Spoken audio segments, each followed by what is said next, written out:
Bom dia! Começa agora mais um Papo.com. Hoje a gente conversa um pouquinho sobre as exposições e as mega exposições que estão acontecendo na cidade de São Paulo. Para falar sobre isso, a gente recebe a antropóloga e professora do curso de Gestão Cultural do SENAC, Ana Laura Gambodi. Bom dia, Ana Laura. Bom dia, muito obrigada pelo convite. Obrigada pela sua presença.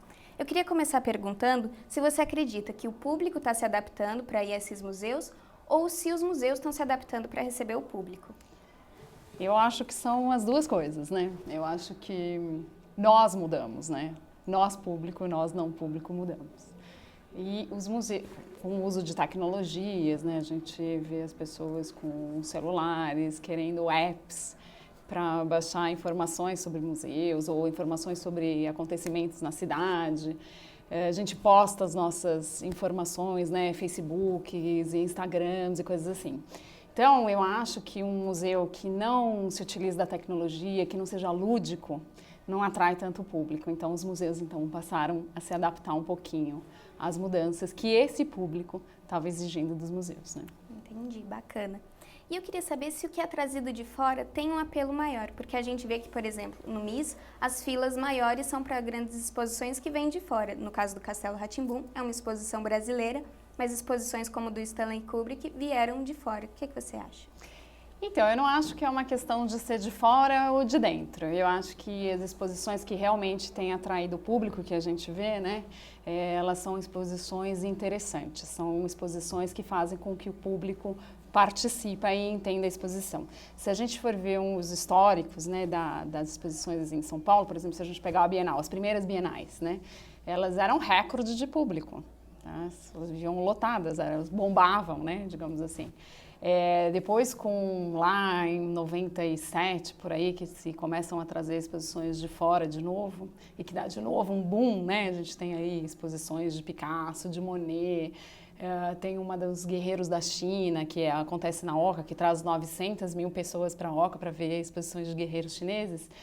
Também, né, elas são um grande acontecimento, mas todas elas proporcionavam uma experiência diferente para o público. Seja para conhecer grandes obras que a gente só tinha acesso se viajava para esses países, né, ou para conhecer alguma coisa completamente diferente do nosso. Então, na verdade, elas proporcionam uma experiência, né, para o público. Então, aí a gente vê outros grandes acontecimentos. E aí a gente volta a ter esses grandes acontecimentos agora, né, com essas megas exposições, David Bowie, né, no MIS, o Castelo Rá-Tim-Bum no MIS também, Kusama no Tomiotaki, que proporcionam uma experiência diferente para o visitante. Então, eu não acho que seja o fato delas virem de fora, apesar que grande parte dessas mega exposições vem de fora, mas é mais o fato de proporcionar uma experiência diferente para o visitante, né? Tirar a ideia que até hoje muitas pessoas têm do museu ser um lugar de silêncio, um lugar que a gente não pode encostar nas obras de arte, né? Então, essas exposições mostram o contrário, exigem a participação do visitante e isso realmente tem trazido bastante público, né, para as exposições, acho. E você acha que o Brasil já está começando a criar suas próprias produções nesse sentido de criar coisas com interação para o público, onde o público possa se sentir mais à vontade? A gente vê, por exemplo, na Pinacoteca, né, a gente vê em lugares culturais como o Sesc, por exemplo, né, os espaços culturais, não só museu, mas espaços culturais, a gente vê uma maior apropriação dos espaços públicos, seja por exposições, mas também por performances, por teatro, né? Então, você vê uma maior produção. E essas produções vão nesse esquema de conseguir com que o público interaja. Então, a gente até 20 anos atrás, ou 30 anos atrás, não, 25 anos atrás, a gente não tinha uma curadoria especializada na parte educativa da exposição. Então, a gente participava de uma exposição e compunha com o que a gente tinha ali no espaço expositivo uma narrativa sobre essa exposição. Hoje, a gente tem, nos museus e nos equipamentos culturais, uma curadoria que é específica para a educação e que, em geral, faz com que o público participe. Então, a pergunta sempre sai do educador, né, da exposição, o que você conhece sobre esse tema? O que você já sabe sobre isso? E a partir dali ele vai te levando numa narrativa expositiva. Além disso, a gente vê jogos, né? A Pinacoteca, por exemplo, tem jogos infantis. Então você chega, por exemplo, numa exposição e você então é o detetive da exposição. E aí a criança recebe um binóculo, uma lupa, né? E dicas de o que ela tem que fazer, por onde ela deve andar. E com isso a criança aprende sobre o espaço, sobre a obra de arte e um pouco mais sobre a história da obra de arte. Então isso é muito bacana. A gente não tinha isso antes, mas isso também. Isso leva com que o espectador não deixe de ser um espectador, né? Passe a ser um visitante interativo. Entendi. A gente vai fazer uma pausa por um rápido intervalo, não saia daí.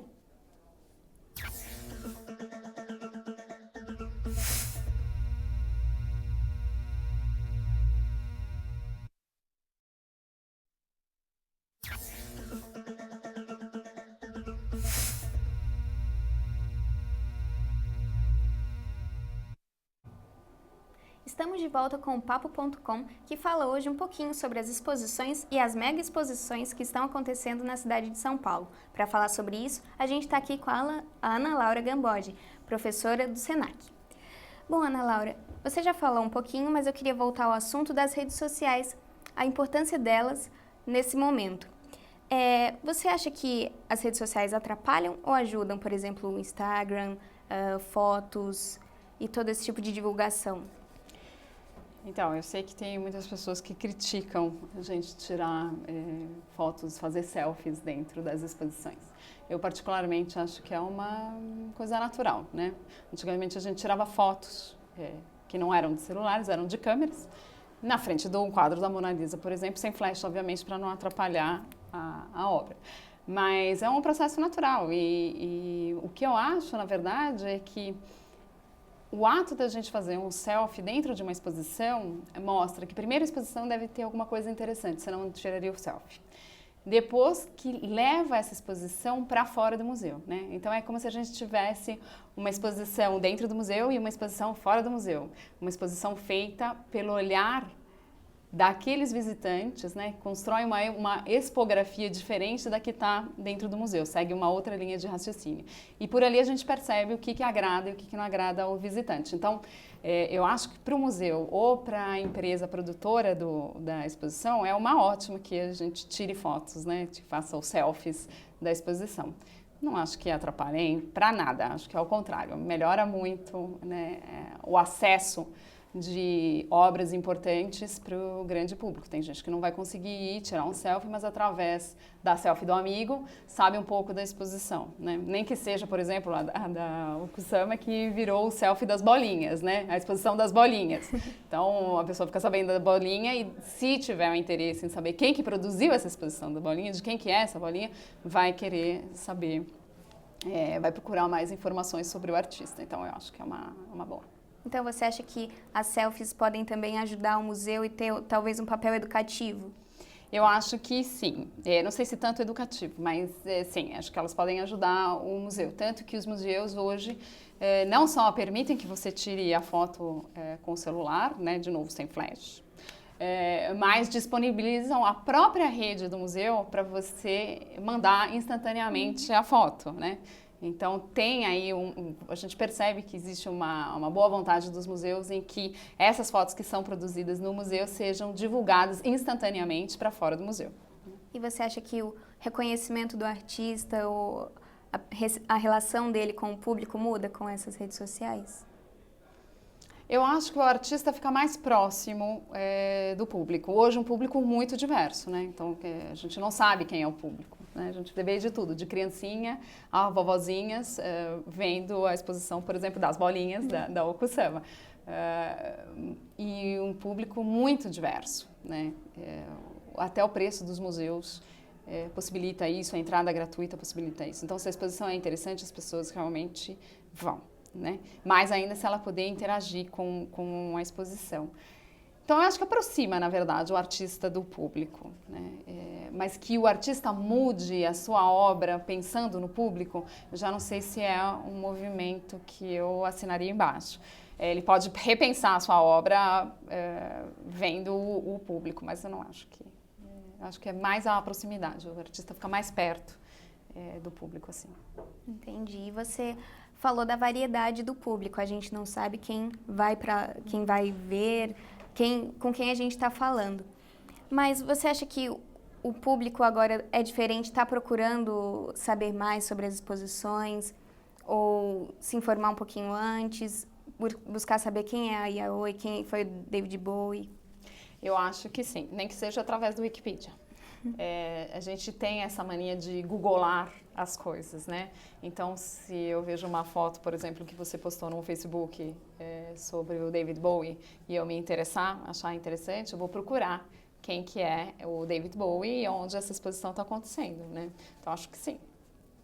A gente procura e se informa um pouco mais. Não digo que todos vão fazer, mas é bem provável que hoje o acesso seja maior, né? Também pela facilidade da gente procurar informação sobre esses artistas.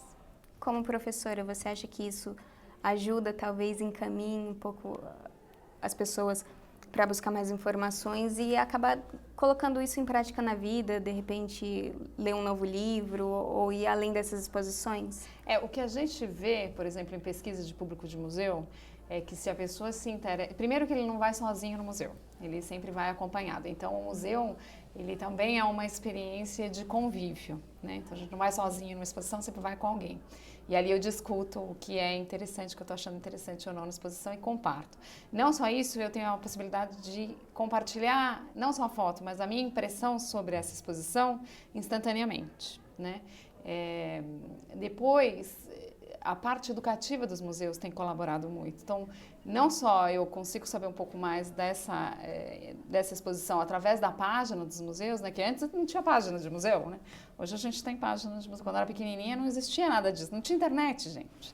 Então, a gente era levado para a exposição. Hoje não, eu posso, como eu te falei, você postou uma foto interessante, eu vou no Google, coloco o nome da exposição, de lá eu já tiro alguma informação, vou até o museu, em geral acompanhado por uma outra pessoa, um amigo ou familiar, e se eu gosto dessa exposição, eu recomendo essa exposição.